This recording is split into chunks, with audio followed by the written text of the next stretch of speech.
paintings of ordinary Londoners whom the artist met on the street, at tube stations and shops. There's nothing particularly new about that, but you may be surprised at the canvas he's using and where they're being exhibited. I'll leave it to Wendy Hurrell in Camden to explain the takeaway art. I'm in a kebab shop opposite the Roundhouse near Chalk Farm Station.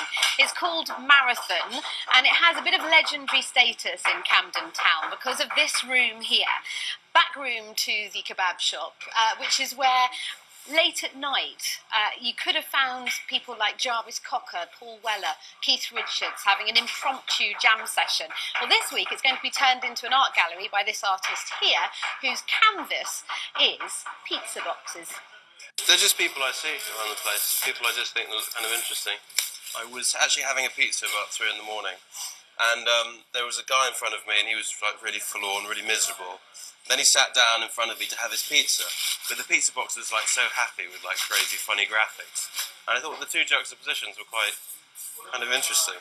A lot of boxes though are generic these days. It's really sad. It's just going to a random pizza place in a part of London I don't know and saying, can I see your boxes? Sometimes they'll give them to me, sometimes they'll be like, no.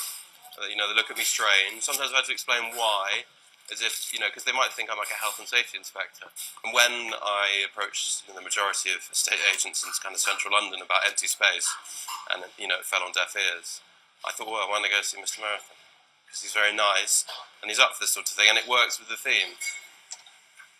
It's on for 2 days at the Marathon restaurant on Chalk Farm Road. Oliver Malin's takeaway dreams at the takeaway. Wendy Hurrell, BBC London News. Now that is novel. If you're currently watching this, you might have attended the exhibition at Marathon in Chalk Farm. You might not have though, because it was very cold, it was December and it was raining. Worse on the first night, but it was definitely raining. As someone who put on the event, I can tell you that anybody that did come, I'm hugely grateful, because it's very hard getting anyone into an event, especially in London, especially at Christmas. Christmas is very busy. This is just a short post-exhibition video, a way of neatly putting it to bed. First question a lot of people have asked me, at the exhibition, at other places, why pizza boxes? And on the most basic level, they're fun, aren't they? Pizza boxes are fun. They give you a window into a time and a place, an area. They're very ephemeral. These big chains like Domino's, Pizza Hut, Papa John's, how long do they have a particular pizza box for?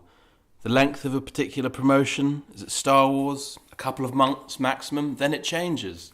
So in 10 years' time, it's going to be a historical artefact, for better or worse.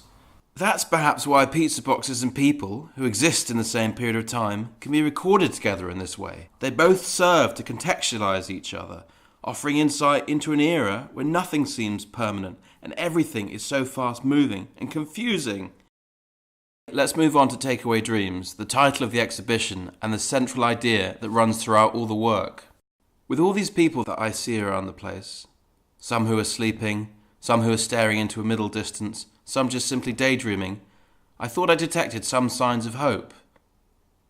Hope is such an important thing to have. It's the impetus for all action.